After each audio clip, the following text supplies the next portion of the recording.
বন্যা হলে অনেক ইউটিউবারকে দেখা গেছে ছুটে চলে গেছে সেসব পরিস্থিতিগুলো ভিডিও করে করে ছাড়তেছে এবং bKash number, Rocket number, bank account number অনেক কিছু শেয়ার করছে। কিন্তু আমি ছোটখাটো একজন ইউটিউবার, আমি বড় ইউটিউবার না, কিন্তু সেই সব বড় বড় ইউটিউবাররা কোথায় আজকে?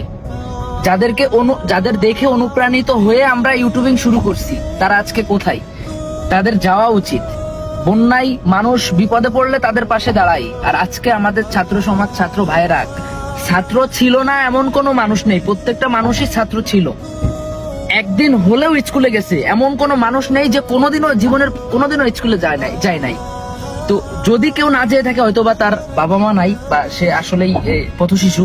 তো আজকের এই ছাত্রদের আন্দোলনে যারা পাশে নেই, বা যারা তাদের দুর্গতি তুলে ধরতেছে না, বা যারা তাদের সাহস দিচ্ছে না, আসলে তারা কেন আছে দেশে? বড় বড় ইনফ্লুয়েন্সার যারা আছে, বড় বড় নায়ক, বড় বড় যারাই আছে না কেন, প্রত্যেকটা আইকন, ক্রিকেটার বলেন, নায়ক বলেন, যাই বলেন না কেন, যাদের ফলোয়ার আছে, তারা চুপ কেন? কিছু বলেন আপনারা, আপনাদের প্রোফাইল থেকে আপনারা কিছু শেয়ার করেন। যারা করতেছেন, মাশাআল্লাহ, আলহামদুলিল্লাহ। শুধু শেয়ার না, কিছু লিখেন না, আপনারা সামনে এসে কিছু বলেন যে হ্যাঁ, আপনার মুখ থেকে এই কথাটা বের হচ্ছে, সবাই জানুক। আজকে লক্ষ লক্ষ জনতা আপনাদেরকে ফলো দিছে, কেন ফলো দিছে? এই ফলোয়ার কেন? এরা আপনার শক্তি, এরা আপনার রুজি। হলে ছবি দেখতে যাচ্ছে, টাকা খরচ করতেছে, আপনাদেরকে নায়ক বানাচ্ছে, আপনারা চুপ করে আছেন কেন? ইউটিউবে যে আপনাদের নাটক দেখতেছে, আপনারা চুপ করে আছেন কেন? সবাই কথা বলেন।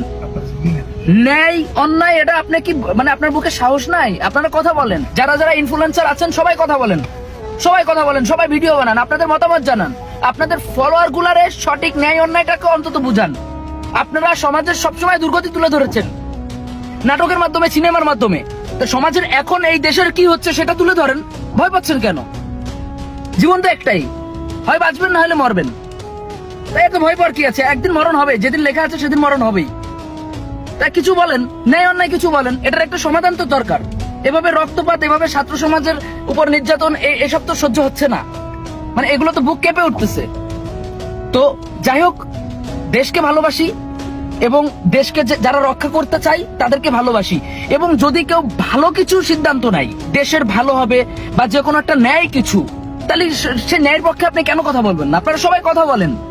আপনারা যারা ইউটিউবাররা আছেন বা যারা এই ভিডিওটা দেখতেছেন, তারা যদি কথা না বলেন, আপনারা যারা এই ভিডিওটা দেখতেছেন, তাদের একটা কথা বলে দিই, কোন ইউটিউবার, কোন প্রোফাইল, কোন ইনফ্লুয়েন্সার, কোন বড় হিরো যদি কথা না বলে, তাদেরকে আনফলো করেন, তাদেরকে বয়কট করেন।